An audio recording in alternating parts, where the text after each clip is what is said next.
Hello students, welcome to Legacy IAS Academy.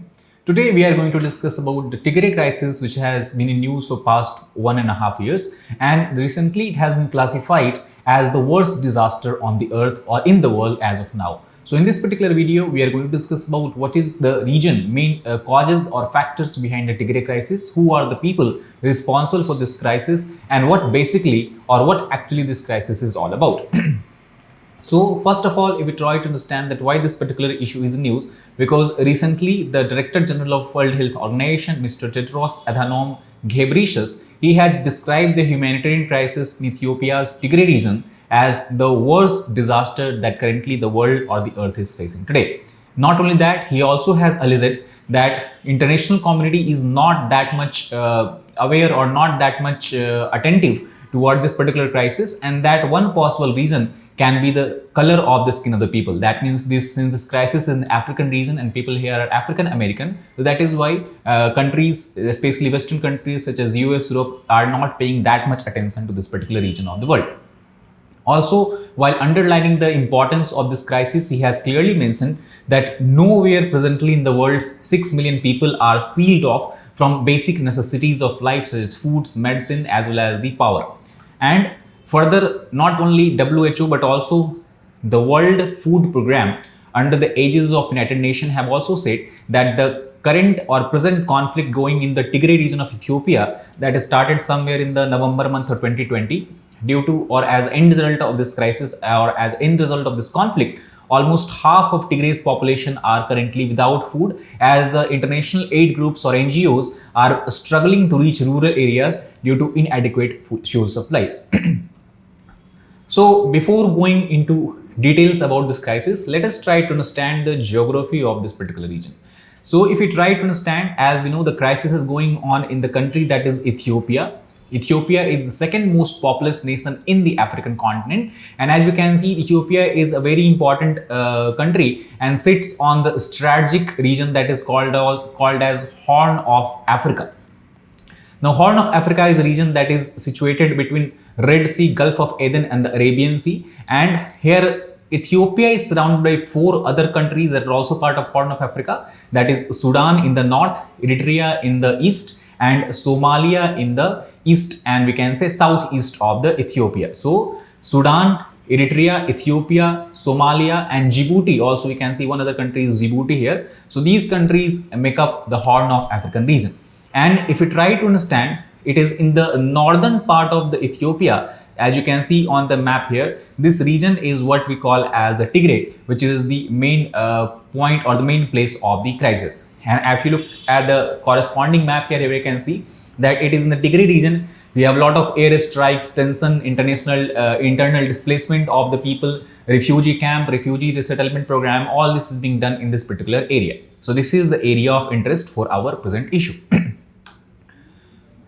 Apart from that, we try to understand the Ethiopia itself is basically made up of different ethnic groups. So we try to understand the composition of ethnic groups of Ethiopia. What we can say, the largest region is what is called as Oromia, and Oromia is the region that is where Oromia people or Oromian people lives. Apart from that, the second largest region is something that is called as Amhara. And if you combine both Oromia plus Amhara, the ethnic group, both these ethnic group consist almost 60% of Ethiopia's total population. That is almost 135 million is the total population of Ethiopia, and 60% of it is Amhara and Oromia people. If you look at the Tigray is also the region where we have ethnic minority, ethnic Tigray people are living, and they make up almost 6 to 7% of the Ethiopian population. And apart from that, we have other groups such as Afar groups are there, we have southern nationalities are there, and apart from that, Dire Dawa groups are there. They make up a small concentration or small proportion of the Ethiopian population. So we have to understand the historical background of the region before we can understand the genesis of this present crisis. So basically, we can understand that it was year 1970 when in the mountainous region of Tigray, a party which is considered as a paramilitary group and a political outfit came into existence, and it was named as Tigray People's Liberation Front. The main objective why this party came into existence was mainly to fight the dictatorial regime that was ruling Ethiopia at that time. So which dictatorial regime was ruling Ethiopia at that time? So basically, in between 1975 to 1991, we have a group that is called as Derg in the local language, and Derg was basically a Soviet Union backed Marxist military dictatorship, and the Mengistu Haile Mariam was the main leader who was ruling Ethiopia, and he was also the main leader of the Derg group. So basically the Tigray People's Liberation Front, also called as TPLF in the short, basically propped up to fight the Derg rules as well as the Mengistu Haile Mariam. Then the intense fighting went on for almost 10, 15, 20 years, and finally in the year 1991, the dictatorial regime ruled by Derg was toppled in Ethiopia, and a new party came into power which has a representative from different ethnic groups of Ethiopia, and the party was called as Ethiopian People's Revolutionary Democratic Front, or EPRDF in the short. This party was led by a leader who was Meles Zenawi, as you can see in the photo here. And after the dictatorial regime led by Derg was toppled, the TPLF and the soldiers of TPLF were very much given a very hero-like status and hero-like welcome when they entered into the Addis Ababa, the capital of Indonesia.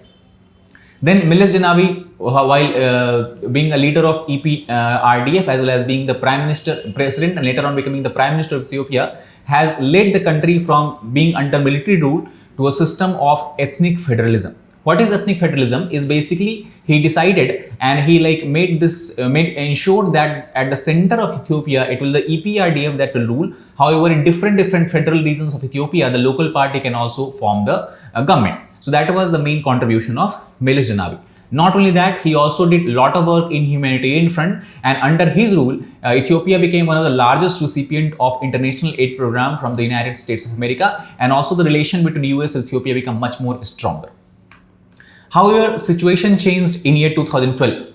So basically what happened in 2012, the former leader Meles Zenawi died unfortunately, and once he died, there were all the ethnic fault lines that are present in the Ethiopia, because we have discussed that several ethnic groups that are trying to live together in a single country. So obviously they have a lot of issues. So those fault lines started to resurface back.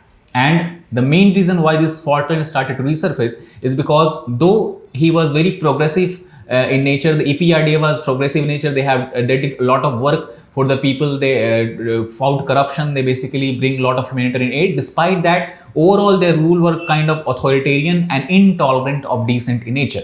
And it is due to this reason there are large-scale discontentment among the different ethnic groups of Ethiopia. Especially if I try to remind you, I told you that Oromia is the largest group of the Ethiopian region. Despite that, their representation, the government was very minuscule, and it was basically the Tigray people, despite having 6% of representation population, were making a large proportion of the government jobs, a large proportion of the government in the Ethiopia.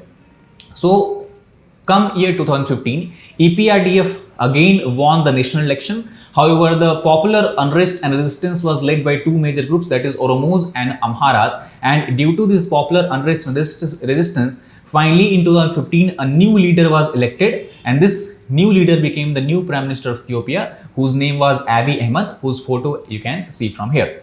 So when Abiy Ahmed became Prime Minister of Ethiopia, he again did a lot of good work. He was basically considered as a reformer, and he basically fought corruption. He tried to dismantle the dictatorial system or authoritarian system that was built by the previous government. Not only that, he also have led to release of a lot of political prisoners who were arrested earlier in the previous regime, and also he played a very important role in bringing the war between Ethiopia and Eritrea to a kind of standstill. So we have a ceasefire agreement that also is signed under this regime. So due to several steps that has been taken under the Abiy Ahmed's regime, he was finally in year 2019 won or was awarded Nobel Peace Prize for maintaining peace in the Ethiopian region.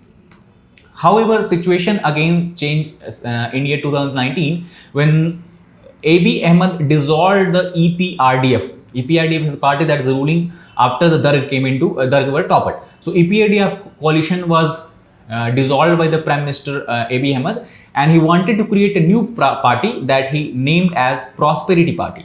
And what was the main objective of dismantling this EPRDF is basically Abiy Ahmed belonged to the largest group of Ethiopia, that is the Oromos people, and basically he wanted to end the TPLF's reign or end the TPLF's dominant representation in the government of Ethiopia. So due to this, again a crisis began, and somewhere between 2019 to 2020, political representation under his regime started to change, and he tried to bring, he tried to exclude ethnic groups such as Oromos, the country's largest but politically marginalized group, as we have discussed before. Due to this, what happened? The Tigray people are not happy, and the soldiers of TPLF, all the fighters of TPLF, started to have kind of indulge in ethnic violence in the country, and ethnic violence in this time rose to a very alarming level as per the report submitted by United Nations. Further, the relation between Abiy Ahmed and the TPLF deteriorated further when in the month of September 2020, he decided to postpone the election. The main reason he gave that why he is postponing the election is because of COVID-19 crisis. However, the TPLF people believe that they do not want TPLF to come back in power, and he wanted to use up the power, and that is why he is postponing the election. So, in protest of this, TPLF held its own election in the Tigray province, and there they obviously formed the government, and they call the central government in the Addis Ababa as illegitimate government because they have not conducted the election. So all this have led to severe conflict between the soldiers led by the main Prime Minister of Ethiopia, Abiy Ahmed, and the TPLF group. So President Ahmed declared war on Tigray, and that is when the current conflict, we can say, has actually begun. And as the war was declared, he was able to capture most of the Tigray and even the gain control of the capital of Tigray, that is called as Mekele. However, the TPLF was still a very influential group, and they actually joined hand with the other Oromo militia, and later on were able to drive back the soldiers or the forces of the central government, and the central government have to retreat from Tigray. However, at the same time, Abiy Ahmed declared a ceasefire and said that the military operation or the objective of military operation has been achieved. Now, all this situation, this kind of conflict has given rise to a humanitarian crisis in the Tigray. And if you try to understand, despite the ceasefire on humanitarian ground, what Abiy Ahmed has done, that he has imposed a kind of blockade on Tigray.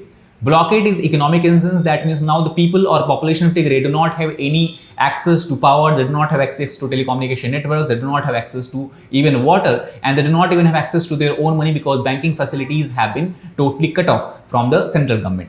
So it is due to this step, the United Nations has clearly said that this blockade is nothing short of de facto humanitarian aid blockade, because aid agencies, humanitarian agencies are also not able to travel to this Tigray region because of this blockade.